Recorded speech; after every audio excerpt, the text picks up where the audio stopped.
Por eso en la iglesia hay cultos de evangelismo. ¿Para qué? Para dar el evangelio.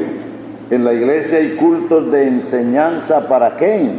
Para pulir a los santos, para perfeccionar a los santos, para mostrarle a los santos que en virtud de lo que ellos son y de lo que ellos tienen, deben dejar las cosas que riñen contra la vida cristiana. Pero esas son enseñanzas para cristianos, para los santos. ¿Y esas enseñanzas dónde están? En las epístolas. Usted no las encuentra en los hechos ni en los evangelios menos. Una pregunta. Yo creo que todos hemos tenido experiencia de que muchas veces llega a una congregación donde son congregaciones antiguas, pero uno nota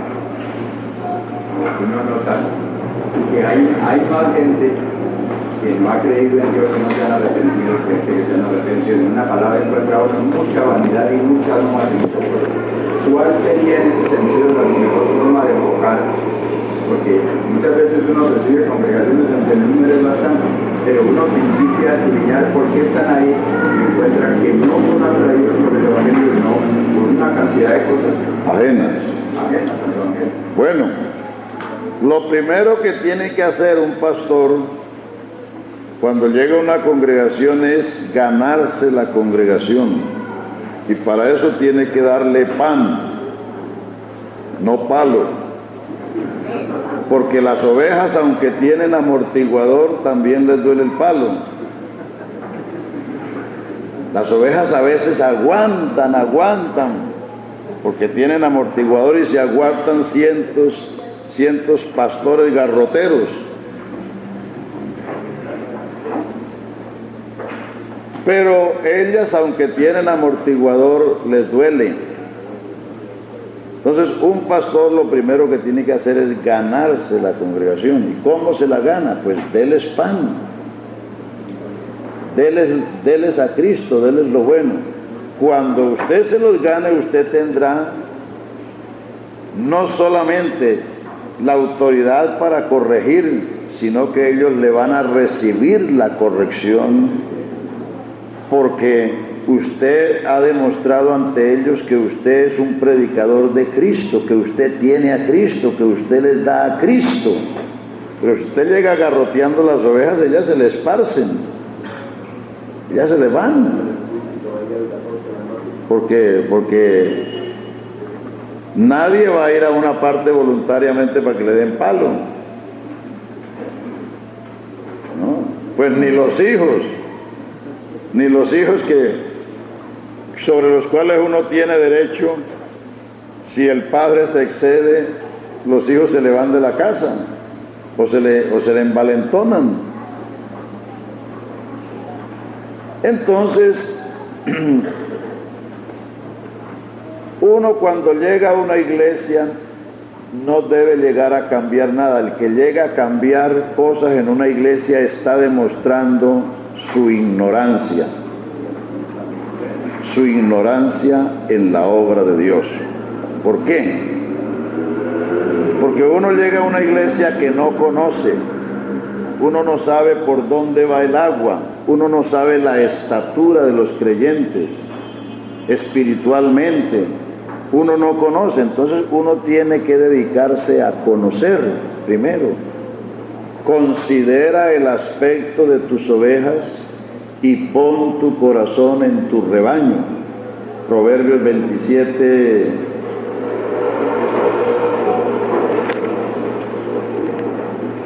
...23... Considera, sé diligente.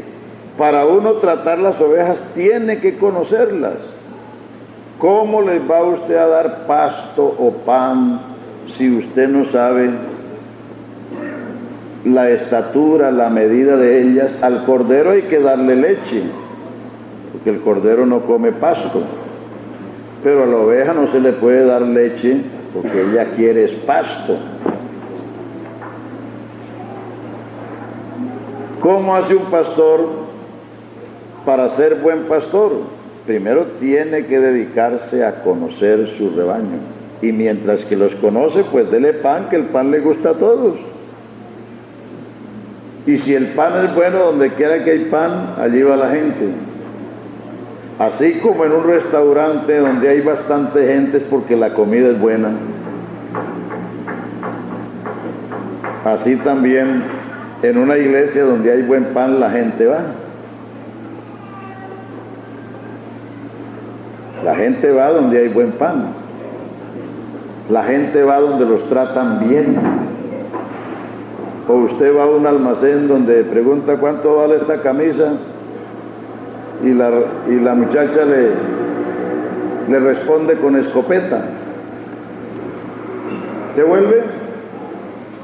No. Usted va a un restaurante donde le dicen ¿qué quiere? No. Si a uno le dicen, uno se para y se va porque hay mucho donde ir a comer. Entonces la gente va donde los tratan bien y donde les dan lo que necesitan, lo que anhelan, lo que buscan. Entonces el pastor necesita dedicarse a conocer su congregación, y en la medida que conoce la congregación va conociendo los males,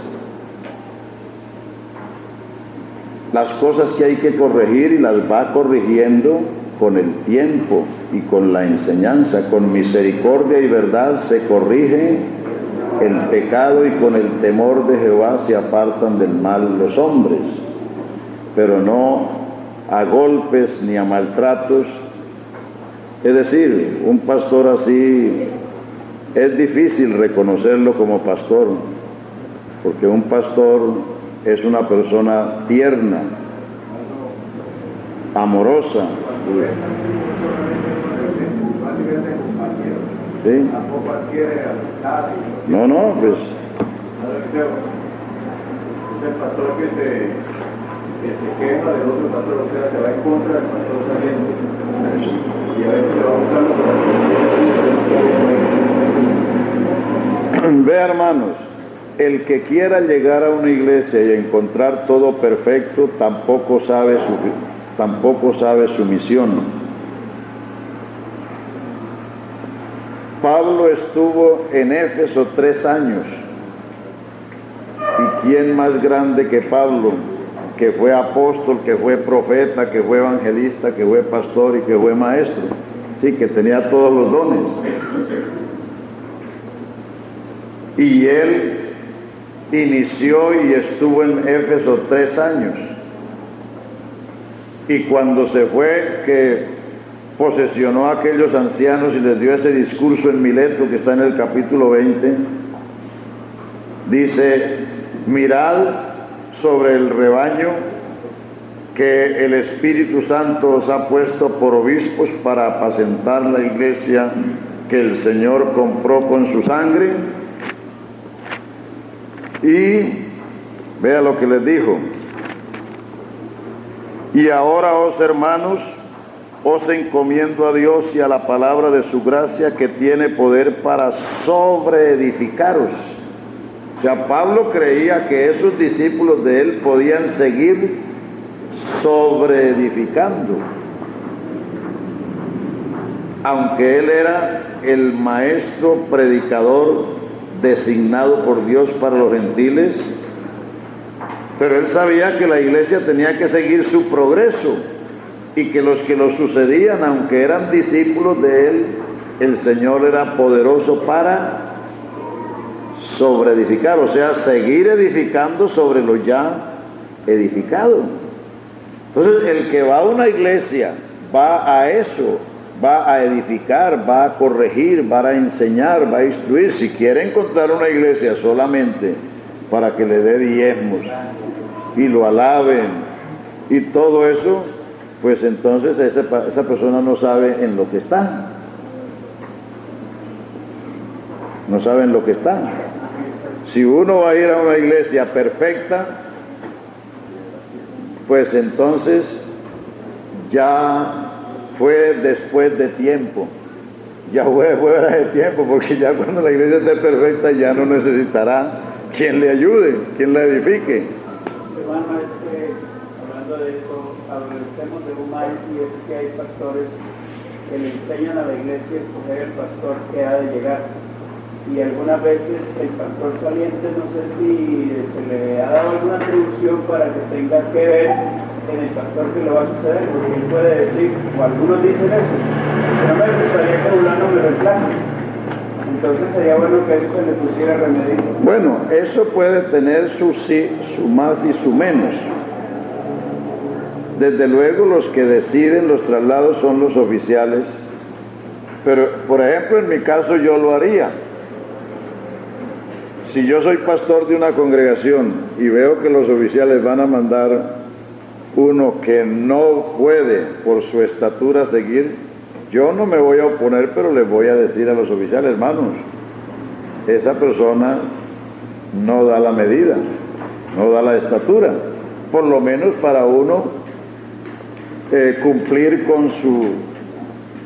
con lo que uno ve y con lo que uno siente, pero ya eso lo sabemos que organización estatutariamente los oficiales y la presidencia son los que definen los traslados, pero los oficiales lo hacen precisamente tomando en cuenta esas cosas, tomando en cuenta la estatura de la iglesia y la estatura del pastor.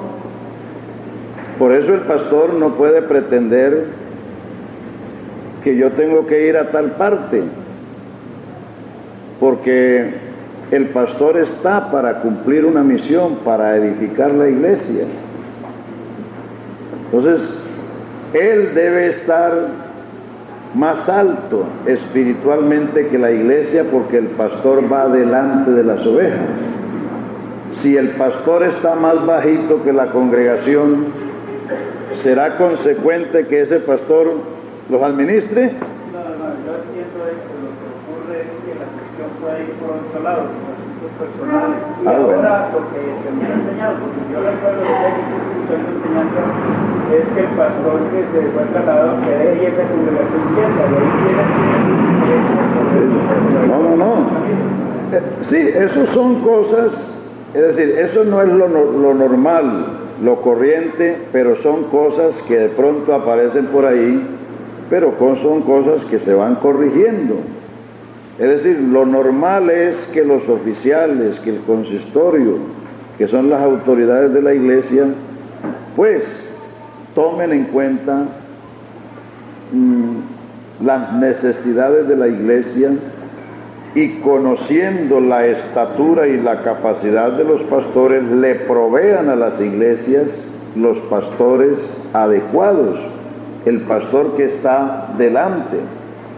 El pastor va delante de las ovejas, el pastor no está revuelto entre las ovejas. ¿Sí me explico? Porque el pastor tiene una distancia, porque es un guía. Si uno va en el montón, ¿cómo va a saber para dónde es? El que va en el montón, él va en el montón siguiendo a otro que va adelante.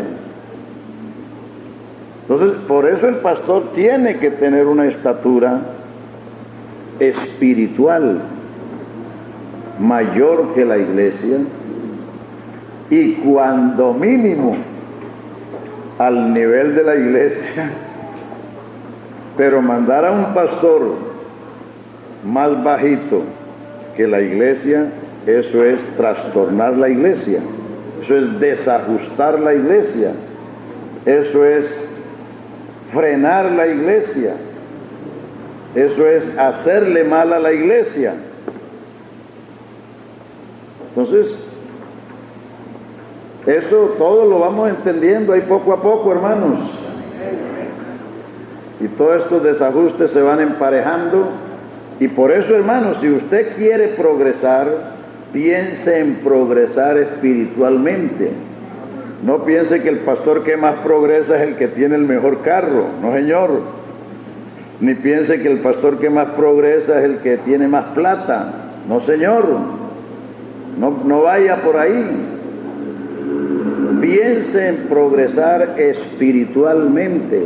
Piense en crecer en el conocimiento, en adentrarse, en empaparse, en saber cómo trabaja Dios con la iglesia, en saber cómo es este asunto del reino de Dios.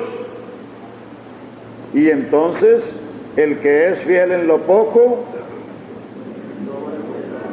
en lo mucho será puesto. Él es el que pone, Él es el jefe, Él es el dueño.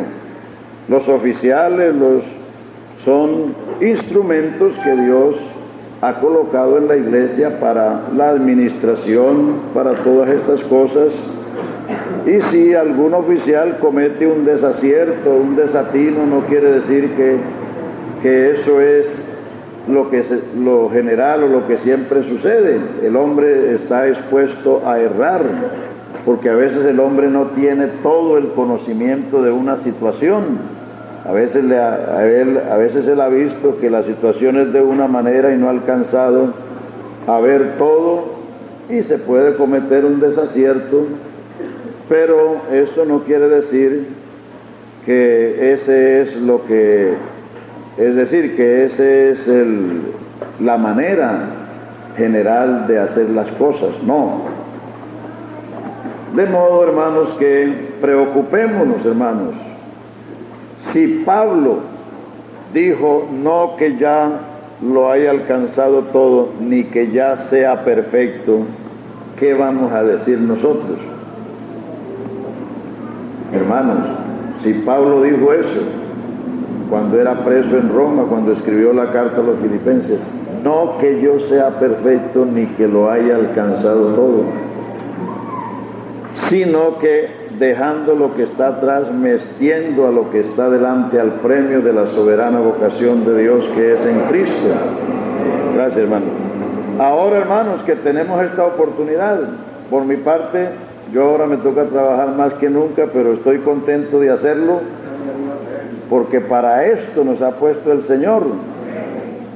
Y yo no escatimo tiempo para ir donde me toque ir, porque yo sé que este es el trabajo, que este es el propósito de Dios, que crezcamos en la fe, que crezcamos en la gracia, que crezcamos en el conocimiento, es decir, que podamos llevar a la iglesia a la meta gloriosa que Dios nos ha propuesto en Cristo Jesús.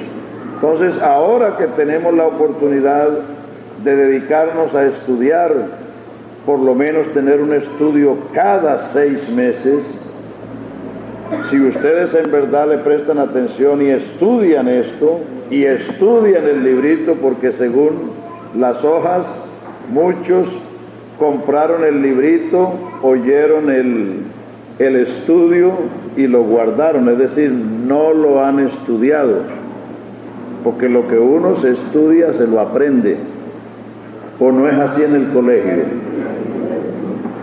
¿Para qué manda uno al muchacho al colegio? ¿No es para que estudie y aprenda? Entonces, estudien eso, hermanos, que eso se traducirá en fuerza. ¿Han leído en Proverbios que dice, el hombre sabio es débil? Fuerte. El hombre sabio es fuerte y de pujante vigor el hombre docto. Está bien que no somos doctos en las cosas del mundo, pero San Pablo amonestó a Timoteo para que seamos sabios para la salvación que es en Cristo Jesús. A ver, hermano, que está allá.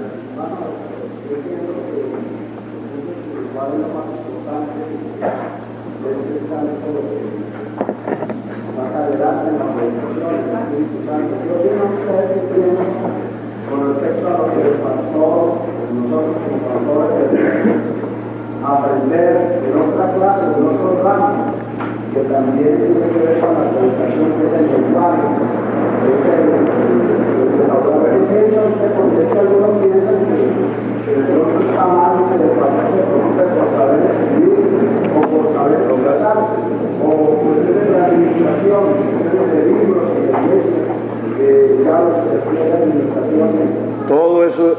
Todo eso es necesario. Vean, la Biblia no alaba la ignorancia. Los que alaban la ignorancia están en contra de la Biblia. Algunos usan el versículo de los Hechos 4 para alabar la ignorancia, diciendo que los discípulos eran hombres sin letra. Sin letra quiere decir no letrados, que no eran doctores.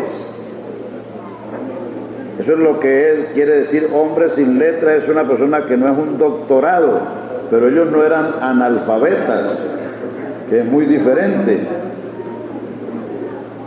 Ahora, cuando la Biblia dice que la letra mata, no está hablando de bachilleres ni de universitarios, sino de la letra de la ley.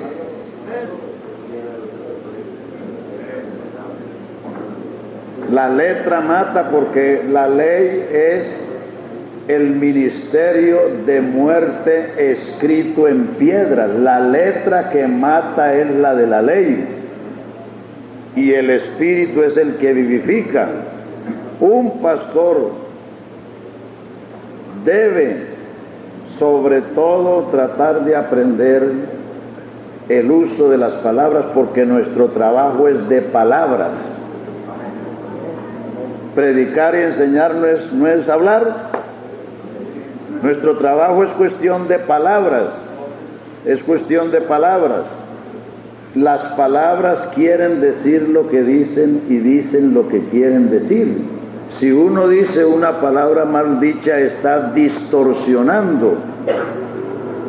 Como les dije ayer, hay quienes citan la promesa de Mateo 28:20. He aquí yo estaré con vosotros todos los días hasta el fin. Están distorsionando la promesa del Señor. Porque la Biblia no dice así, sino dice, he aquí yo estoy con vosotros. Y de estoy a estaré hay una diferencia enorme. Entonces, hermanos, uno debe, antes de pararse a citar Biblia, leer la Biblia. Leerla y releerla y volverla a leer, porque las palabras quieren decir lo que dicen. Si uno las cita mal, no puede esperar que produzcan el buen efecto si las dijo mal. El pastor no debe pararse a leer ahí como cancaneando. Si uno no tiene buena capacidad para la lectura, pues debe leerse 2 o 3 o 10 veces primero lo que va a leer en público.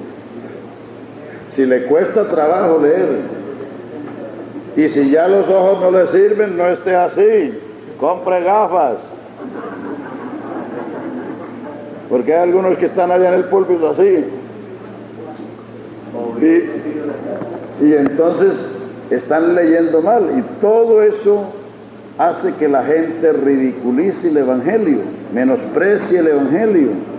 Porque la persona no se comporta a la altura de su misión, es decir, no honra su ministerio, no procura hacer las cosas bien. Esto no se puede hacer de cualquier manera.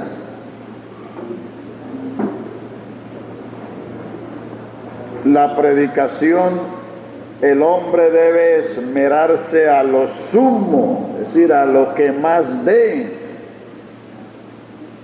por predicar la palabra en la mejor manera posible. Entonces un ministro debe aprender el lenguaje. ¿Sí, hermano? También el vestido.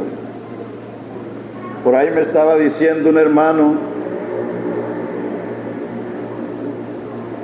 que habían llamado a uno en chancletas, todo arremangado y camisa por fuera para dirigir los signos en un culto. Hombre, ¿qué es eso? Eso es no tener en cuenta al Señor. Eso es un irrespeto al Señor. ¿No ha leído usted que cuando el Señor estableció el tabernáculo dijo, vea, no harás gradas en piedra para subir a mi altar para que no se le descubra su desnudez? Y la desnudez que se le podía descubrir al sacerdote era el tobillo. ¿Por qué? Porque ellos tenían una bata una bata hasta abajo de los tobillos. Al subir por una escalera pues se le veían los tobillos. Y Dios dijo, vea, no harás gradas para subir a mi altar para que no se vea tu desnudez. O sea que Dios es celoso de esas cosas. El hombre de Dios debe presentarse a la altura. Vea, un mecánico se pone un overol porque él está debajo de los carros. Pero ¿cómo se va a poner un predicador como si fuera un mecánico, con un overol en el púlpito? Eso es falta de respeto a Dios y falta de respeto a la gente, falta de respeto al culto. Sí. Amén.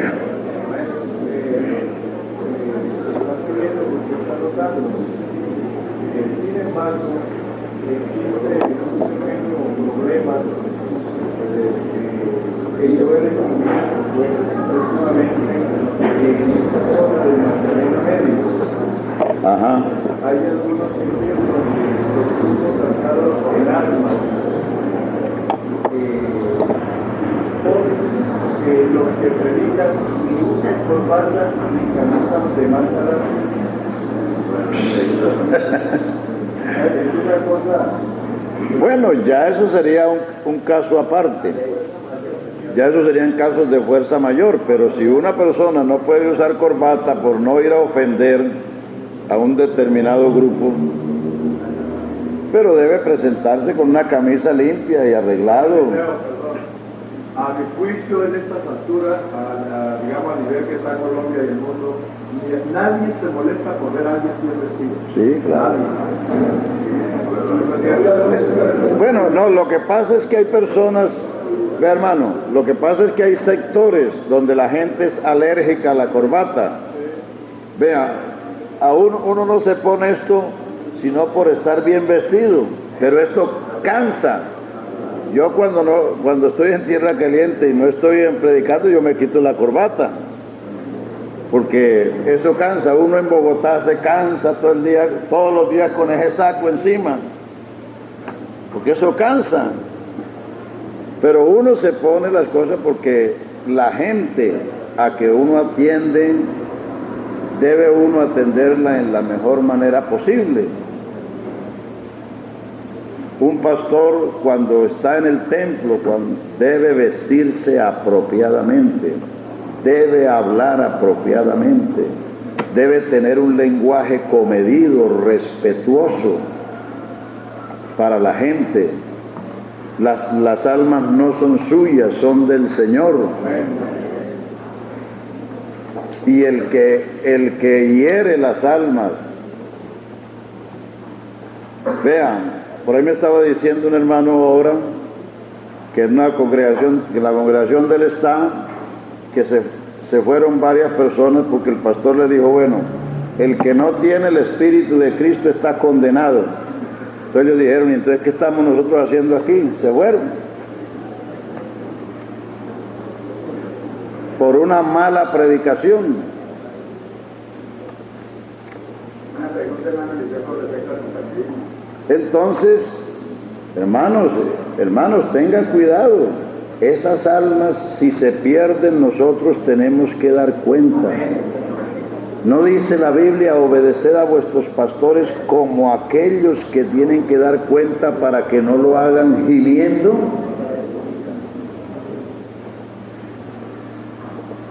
Si en el día final esas personas que usted ha maltratado o que usted les ha predicado mal por obstinarse en un concepto propio, están perdidas, ¿estarás con grande alegría aquel día? Pablo dijo que el que edificare sobre este fundamento, oro, plata o piedras preciosas, madera o hojarasca bueno, el fuego hará la prueba y el día lo declarará. Si la obra permaneciese, recibirá recompensa, y si no, él será salvo así como por fuego.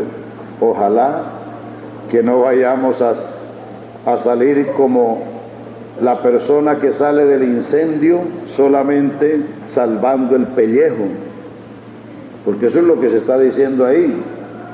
El día y el fuego hará la prueba. Si la obra que hizo permanece, habrá recompensa, y si no, él se salvará así como por fuego, así como el que sale del incendio solamente con el cuero.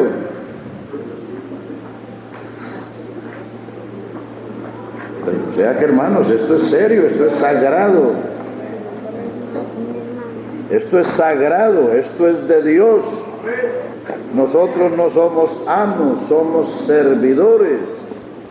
Tenemos que tratar a la gente con respeto, con estimación, y tenemos que hacer la manera de estudiar, conocer las palabras, buscar el sentido de las palabras y hablar en la forma que podamos ser entendidos y que la palabra pueda ser recibida. La Biblia dice, hay quienes hablan como dando estocadas. Si a donde quiera que van hiriendo. Si hablan al compañero, ¡pam!, una puñalada. Si se paran en el púlpito, ¡pam!, un espadazo. Dice, hay quienes hablan como dando estocadas. Y a veces se quieren defender diciendo que no, que es que son muy santos, que son muy serios, que son muy estrictos, que no sé qué. Pero hay otros que hablan de otra manera. Ve a ver cuál de las dos es mejor. Dice, manzana de oro con flores de plata es la palabra dicha como conviene. ¿Cuál le parece mejor? Claro, encontrarse en una manzana de oro con flores de plata. Es decir, a ver, pongan cuidado, hermanos, y después pintan, hermano. Pongan cuidado, oigan primero y después pintan. ¿Quién va a tener el tablero todo el día?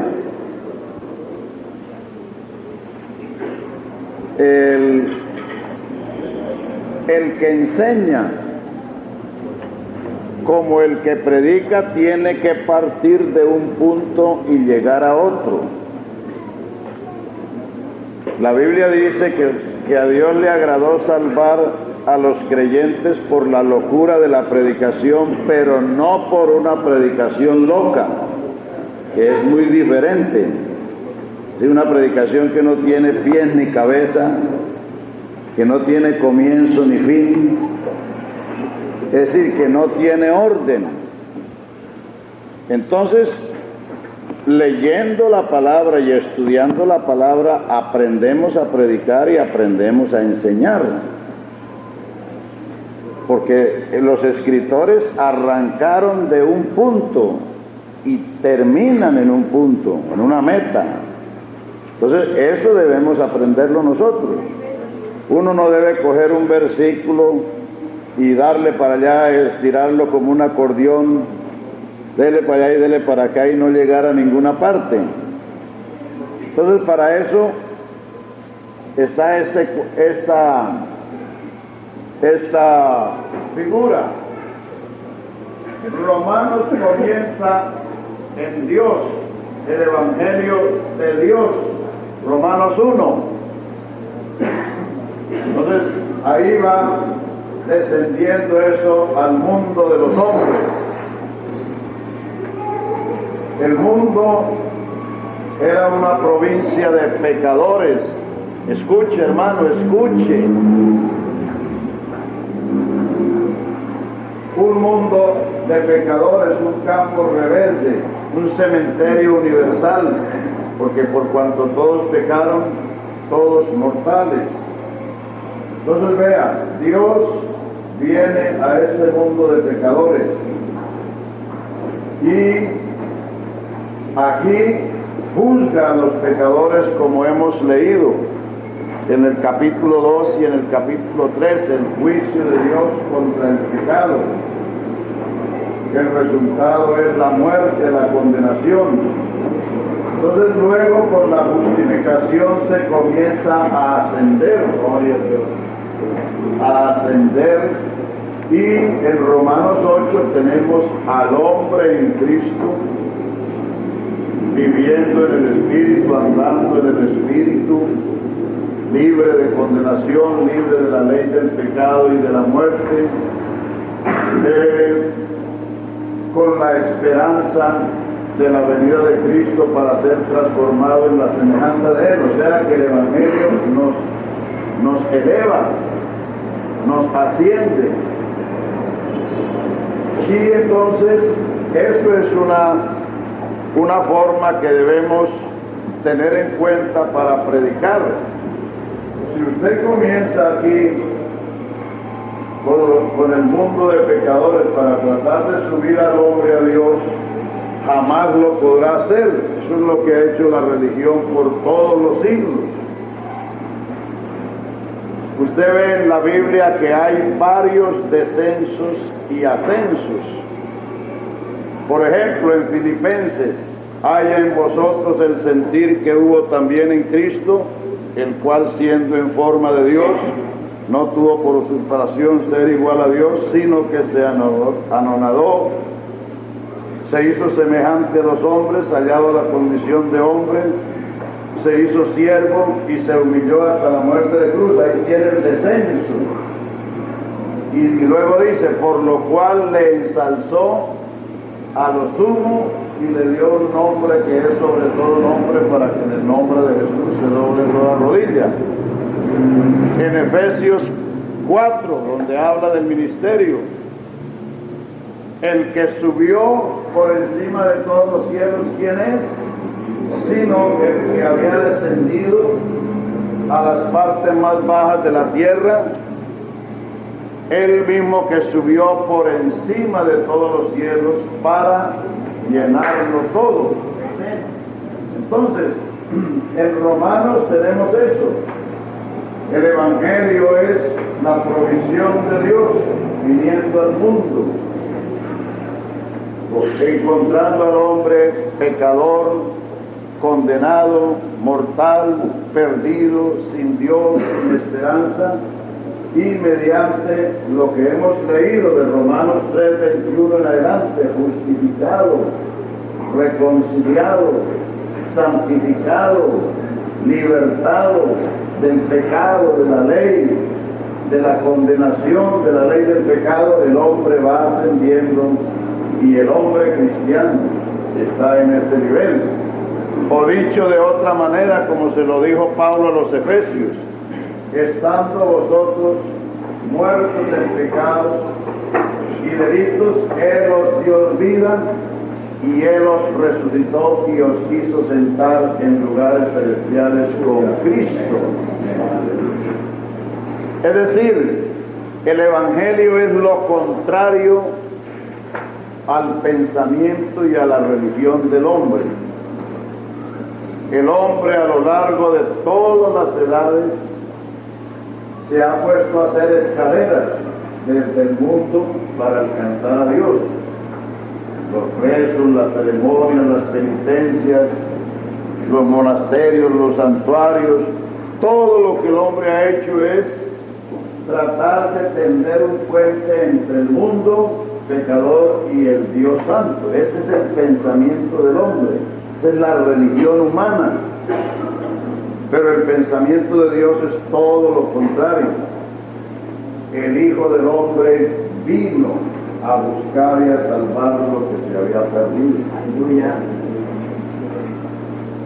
Estando nosotros muertos en delitos y pecados, Él os dio vida y os resucitó y os hizo sentar en lugares celestiales con Cristo.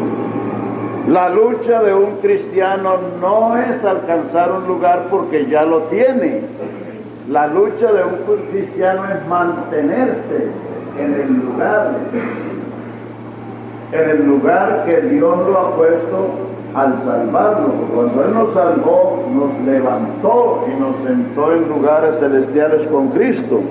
Entonces la batalla de un cristiano es mantenerse en esa posesión. Por eso habla de guardaos en la fe, preservaos en el amor, mantened firme la profesión de vuestra fe. Es decir, quedarse uno en el sitio donde el Señor lo colocó, si es que el Señor lo salvó. Y si es que la persona no ha sido salva, sino que está bregando a ver si se salva, pues hay que predicarle a Cristo para que experimente esa obra. A ver, hermanito, ceremonioso ya. ¿Saben ustedes por qué el Señor le dijo a los judíos que no saludaran cuando los mandó a predicar? Que les dijo que cuando fueran no entraran por el camino de los gentiles ni en la casa de los samaritanos, y si alguno encontraban por el camino no lo saludaran. ¿Sabe por qué? Porque eran tan ceremoniosos que se hubieran gastado el tiempo saludando. Así hay unos que llegan tarde y después se ponen a hacer la ceremonia de saludar.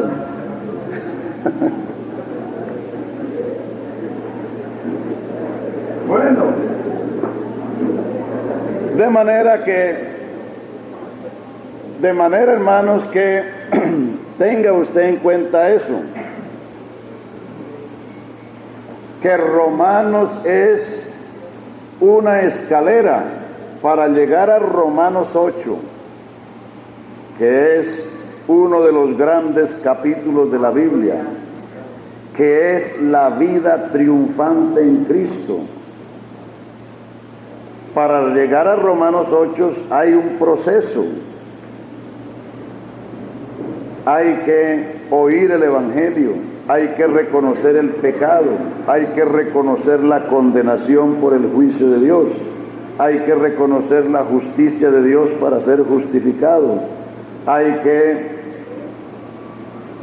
permanecer, vivir en esa justificación, obedecer el Evangelio y seguir en ese proceso hasta llegar a ese plano espiritual. Romanos 8 es el nivel espiritual, el plano espiritual a que todo cristiano debe aspirar a llegar. Ojalá que sea nuestra aspiración de llevar las congregaciones a ese nivel, en que la iglesia vive segura, libre de condenación, que no viven atemorizados, que no viven dominados por la carne, viven libres de la ley del pecado y de la muerte, que viven y andan en el Espíritu, que se consideran pertenecientes al Espíritu, que no se desmayan por las circunstancias de la vida, porque el Espíritu que tienen los vivifica, que saben que son hijos, que saben que son herederos, que saben que las aflicciones del tiempo presente no son comparables con la gloria venidera, porque en esperanza hemos sido salvos y estamos con la nuca extendida hacia esa esperanza, el día de la venida de Cristo, para ser transformados en la semejanza de Él. Aleluya. Entonces ahí tiene usted material de estudio por lo menos para 6 meses, mientras viene el otro estudio, y ahí tiene para que lo mastique, lo convierta en jugo, lo convierta en leche, para que le dé leche y pan a la congregación. Y no olviden que se hará una evaluación en la próxima ocasión, y que esas evaluaciones serán material que el consistorio tendrá en sus manos para evaluar el conocimiento que usted tiene. Porque la iglesia crece, la iglesia va en una marcha a la perfección. Si el pastor no crece, el pastor se quedará rezagado. Ya hay pastores en algunos distritos que no los quieren en las congregaciones, que si una congregación sabe que le van a mandar a ese pastor, enseguida se encogen como el 100 pies.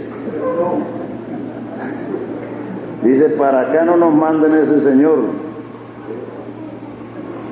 Entonces uno no puede seguir de esa manera, hermanos, porque uno no es pastor por su bonita cara, Uno es ministro por el don de la gracia de Dios. Y es pastor porque Dios tiene una iglesia para perfeccionar. Y si usted no se pone a la altura de ese llamamiento, pues otro tendrá que reemplazarlo, porque Dios tiene que cumplir su plan y su propósito. Si uno se convierte en un obstáculo, el Señor es capaz de ponerlo a un lado, porque Dios tiene un plan, Dios tiene un propósito y Él no lo va a cambiar por nadie. Si uno es un instrumento en sus manos, Él lo honrará, porque Él dijo: yo honro a los que me honran.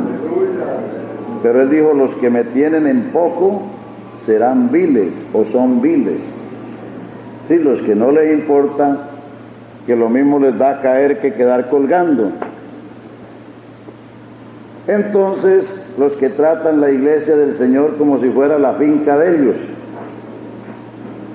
No, uno es un sirviente de Dios y de la iglesia. Y Dios tiene ese plan. Y nosotros tenemos que compenetrarnos, adentrarnos, empaparnos, saber en lo que estamos para poder darle a la iglesia lo que Dios quiere. Amén. Gloria a Dios. Bueno, los capítulos que siguen en Romanos 9, 10 y 11 es un tema aparte. Es el trato de Dios con Israel. Escuchen eso bien. Romanos 9, 10 y 11 es un tema aparte. Es el trato de Dios con Israel, su elección, su tropiezo y su restauración. Cuando usted lea esos 3 capítulos, para entender, léalos todos 3. Porque muchos de los problemas doctrinales y las confusiones es porque las personas leen un versículo o 2 versículos y no leen más. Romanos 8 es el plan de la salvación. Para uno entender ese plan tiene que leerse o estudiarse todos los 8 capítulos, porque si no, no lo entiende. Allá en Argentina estaba comentándole a unos hermanos pues esa necesidad de estudiar la Biblia, no a pellizcos como hacen algunos aquí y allí. Entonces una muchacha me contó una anécdota bastante diciente, pero risible, pero diciente. Me dice: bueno, ¿sabe lo que pasó? Que una familia de la cual 2 hermanos se habían ido a trabajar a un sitio distante. Entonces los que se quedaron en casa le escribieron una carta a los 2 muchachos allá, contándoles pues las situaciones de la carta, ¿no? Entonces aquí pusieron el saludo y las cosas, y aquí en la parte final decía: mamá ha muerto. Pero la carta seguía por acá, pero ellos no voltearon la hoja, sino que cuando leyeron mamá ha muerto, entonces se largaron a llorar y enseguida dejaron la carta y se fueron a hacer el maletín y corra pues. Pero por allá en el camino dijeron: oye, ¿por qué no leemos el resto de la carta? Entonces voltearon la hoja y decía: era mamá ha muerto, la chancha grande, y ha hecho unos chicharrones muy sabrosos.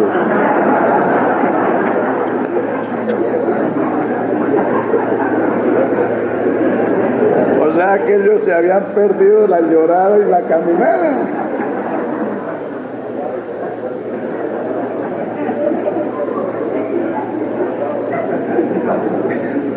Y eso le pasa a mucha gente, especialmente la gente que lee la Biblia, porque no leen completo, sino que leen un pedacito y se aíslan y construyen allí una doctrina, un sermón, una enseñanza, sin tener que ver con el resto. De modo que tengan en cuenta eso. No solamente la Biblia se debe leer, hay que estudiarla, y para entender un tema hay que estudiar el tema completo. Romanos 8, los 8 capítulos son el plan de la salvación, el evangelio explicado a los salvos, a la iglesia. Romanos 9, 10 y 11 es el trato de Dios con Israel, su elección, su tropiezo y su restauración. Entonces, cuando usted quiera saber lo que Dios tiene con Israel, pues lea los 3 capítulos. Y del capítulo 12 en adelante están los deberes cristianos. Fíjese dónde se ponen los deberes, fíjese dónde se ponen las exigencias, fíjese dónde se ponen las demandas, en lo último, no en lo primero. Primero hay que predicar las promesas de Dios, la oferta de Dios, el evangelio de Dios, y luego vienen las demandas, las exigencias, los requerimientos. El predicador que se pone a predicar requerimientos sin predicar el evangelio no levanta ni los pies. No puede ganar almas, sencillamente porque lo que cautiva las almas, lo que conmueve las almas, lo que trae las almas es el evangelio glorioso de Cristo. Cuando el hombre se da cuenta lo que Dios ha hecho por él, eso lo conmueve y lo atrae, lo cautiva. Entonces, Romanos 12 hasta el 15, hasta el 15:6 están los deberes cristianos. Entonces en Romanos 12 comienza diciendo: así que, hermanos, os ruego por la misericordia de Dios que presentéis vuestros cuerpos en sacrificio vivo y santo, que es vuestro culto racional. Y ese es el deber con Dios. Luego siguen los deberes con los hermanos. Luego sigue el deberes con el mundo.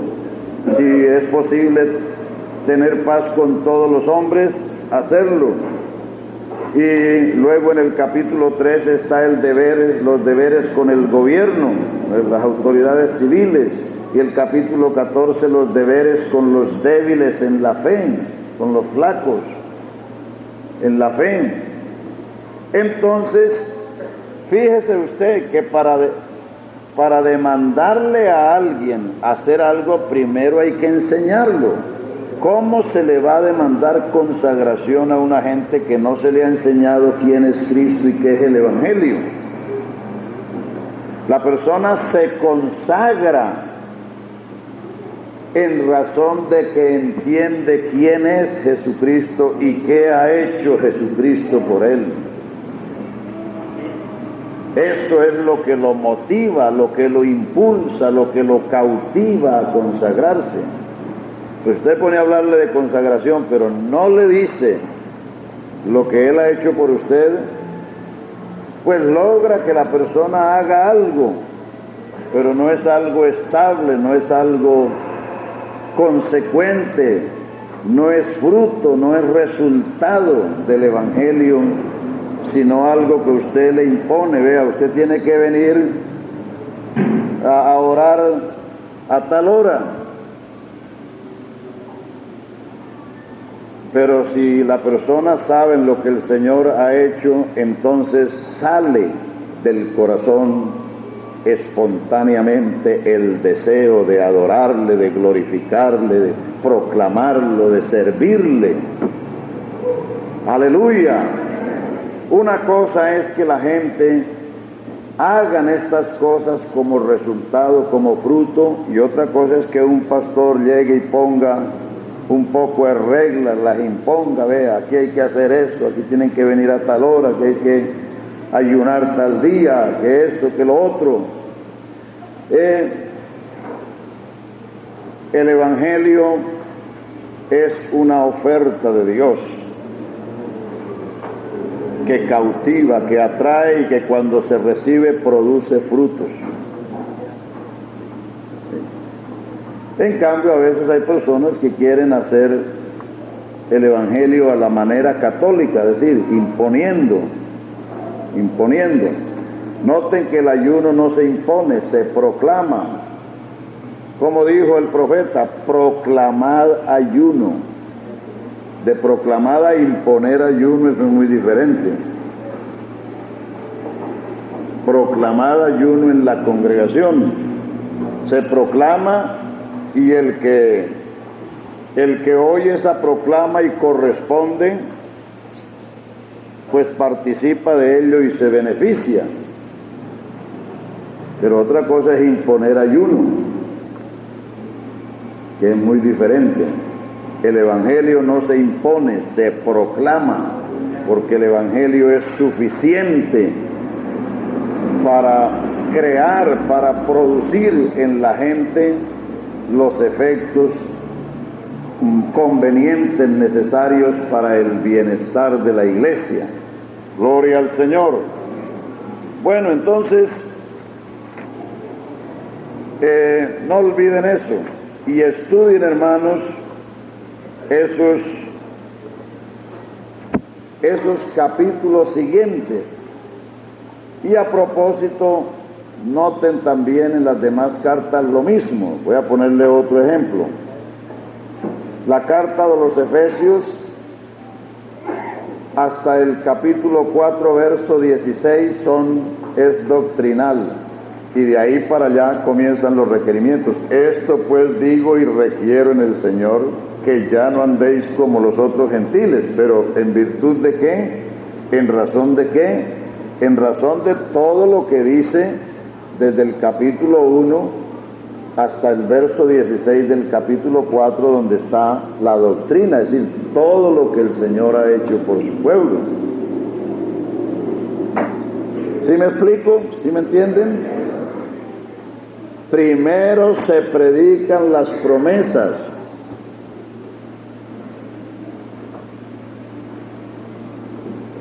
Allá cuando estaba en Medellín tuve una experiencia con un pastor, por cierto, antiguo, ordenado, que vino del Valle. Cuando comenzamos la obra en Río Negro, que ese era tan fanático, no había dónde nos alquilaran una casa. Cuando se alquiló la primera casa ya teníamos 10 bautizados, porque todos los sábados íbamos a hacer culto en la plaza de Río Negro. Y ahí haciendo culto en la plaza, ya teníamos 10 bautizados. Los sábados era. Bueno, el que comenzó la obra en Río Negro fue el hermano Fabio, un joven que se inició en la obra y eso iba viento en popa. Sumándose gente. Pero después había un pastor por allá en el valle que estaba sin iglesia y era un veterano y tenía tantos años, y bueno, y uno por esas cosas de colaborar y de ayudar a los que no están tan bien. Entonces, a este hermano joven que estaba allí, lo pasamos a otro sitio y le dimos el lugar al veterano. Y cuando el veterano llegó, eso fue como si hubieran cerrado la puerta y le hubieran echado llave. Ni uno más se convertía. Entonces los hermanos mismos de la iglesia decían, bueno, ¿y qué está pasando aquí? ¿Qué pasó aquí? Se iban a Medellín a decirme, hermanos, desde que este hermano llegó, ni un alma se entrega, ni una persona se convierte. Entonces yo le pregunté, hermanos, ¿y qué predica él? Digo, él predica arrepentimiento en todos los cultos. Yo le dije, ¿y cómo lo predica?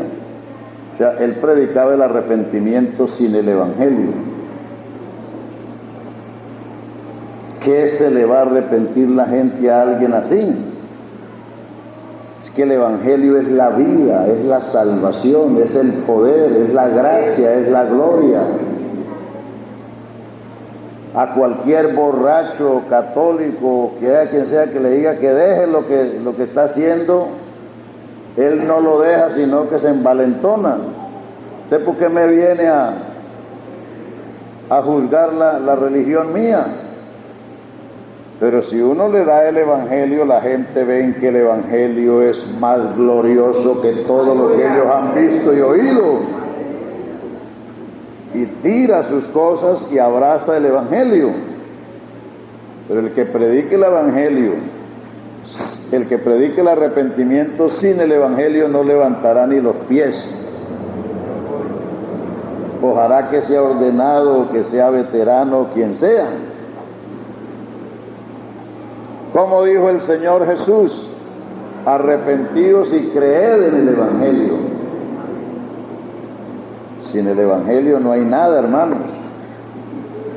Y el Evangelio es Jesucristo en toda su inmensidad, su riqueza, su poder, su gracia, su gloria. Predicar el Evangelio es predicar al Señor Jesús. Y la santidad es fruto, es resultado.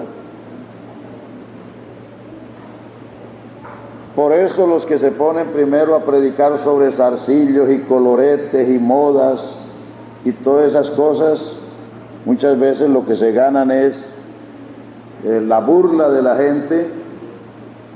No es que nosotros no prediquemos eso, o no estemos de acuerdo con eso, es que eso no es lo primero. Tratar de quitarle a un pecador los pecados sin darle a Cristo es como tratar de quitarle las escamas al pez sin cogerlo. Cuando usted haga esto último, le resultará también lo primero. ¿Oyó?